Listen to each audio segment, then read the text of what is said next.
तो इन सवालों के जवाब देने के बजाय केसी त्यागी राजनीति क्यों हावी है? सवाल अब सीधा, अब मैं राजनीतिक पहलू पर जा रहा हूं।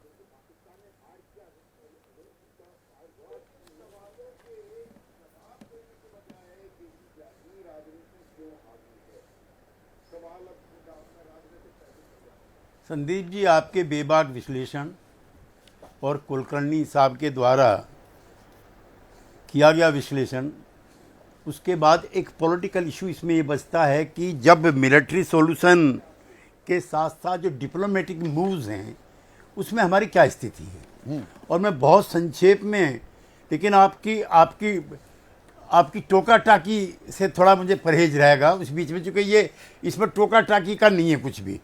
1994 है और मैं चाहता हूँ कि हम सब जो पॉलिटिकल मित्र हैं उसको समझें भी।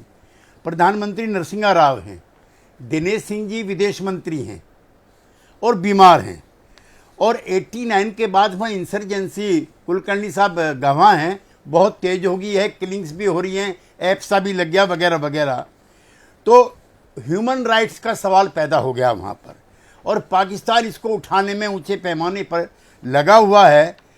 और उस समय जब ये यूएन में सवाल जाता है तो बहुत सारे कंट्री, आप तो जाते रहते हैं विदेश, वहाँ एक फोबिया है ह्यूमन राइट्स का, ज़्यादातर लोग पक्ष में हो जाते हैं, और स्थिति ऐसी बनती है कि जो यूएनएससी है वो भेज देता है इसको जेनेवा की जो कमेटी है उसके पास, यूएनएचआरसी में, हाँ, ह्यूमन राइट्स राइट्स पे डिबेट होनी है। हाँ। अब मुझको ये बात, हाँ जी हाँ, तो हमारे राज्यसभा के सभापति थे हामिद अंसारी साहब, ये उन्होंने जो मुझे बताया, तो मैं तो फर्स्ट हैंड इन्फॉर्मेशन आपको दे रहा हूँ, और उस मंत्रिमंडल में से जो लोग थे वो जीवित भी हैं।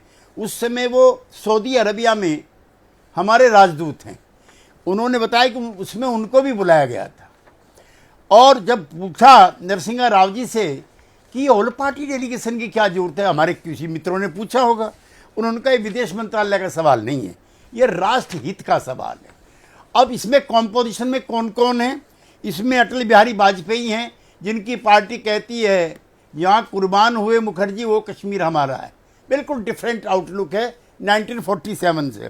फारूक अब्दुल्ला के पिताश्री के प्रयासों से जब कश्मीर की ये स्थिति बनती है तो वहाँ पर फारूक अब्दुल्ला कहते हैं कि दिल्ली की सरकार हमारे लोगों का कत्लेआम कर रही है। शरद पवार हैं the senior most political leader, Salman Khurshid विदेश राज्य मंत्री हैं और ऑक्सफोर्ड में पढ़े हुए बैरिस्टर हैं। नटवर सिंह जी बताने की जरूरत नहीं है, फर्स्ट IFS हैं। राजेश पायलट हैं।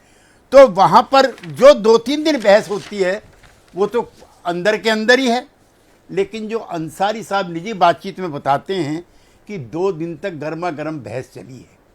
उससे पहले पाकिस्तान जो है इस्लामिक कंट्रीज जितने भी हैं उनकी मीटिंग कर चुका है, और उसमें संदीप जी सऊदी अरब का किंग फैजल, मिस्र का राष्ट्रपति अनवर अल सादात, सीरिया का राष्ट्रपति हाफिज अल असद, लीबिया का गद्दाफी, सारे नाम जानते हैं आप, PLO के Yasser Arafat, and above all Sheikh Mujibur Rahman जीवित थे, वो भी इसमें जाते हैं। तो एक पक्ष पाकिस्तान का मजबूत दिखाई देता है।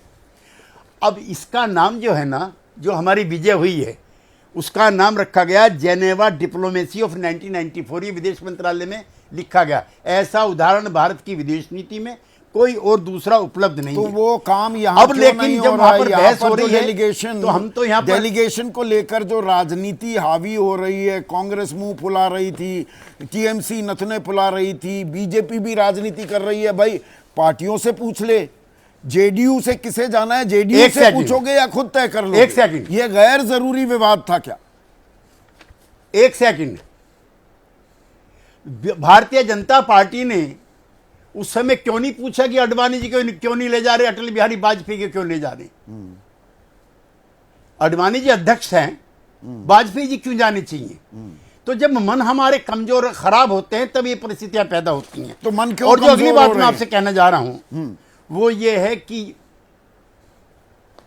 भाई पिछले कुछ समय से असहमति कटता विद्वेष में बदल गई है। शासक दल की हर बात का अंत विरोध हो रहा है और विपक्ष की असहमति राष्ट्रद्रोह मानी जा रही है।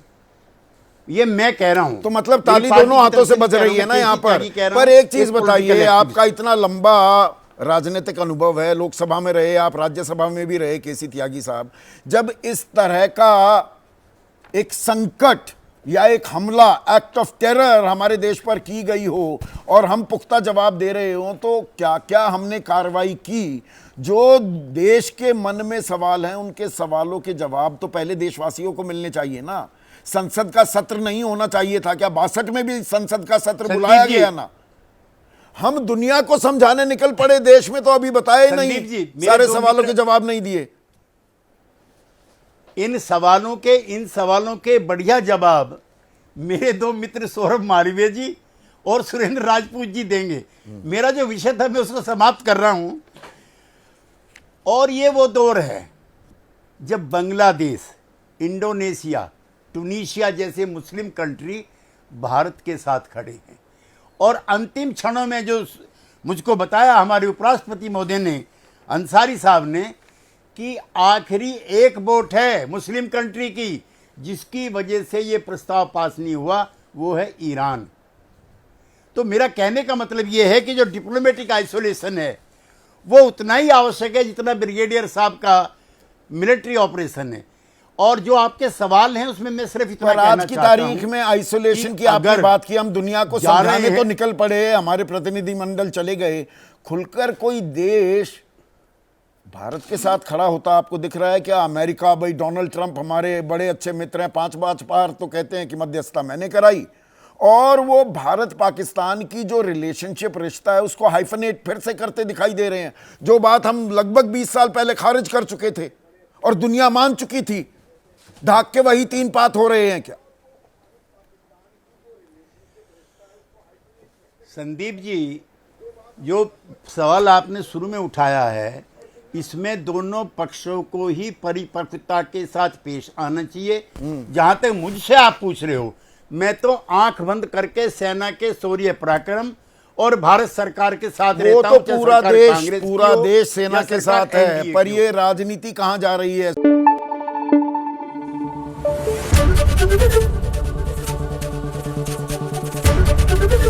एबीपी न्यूज आपको रखे आगे।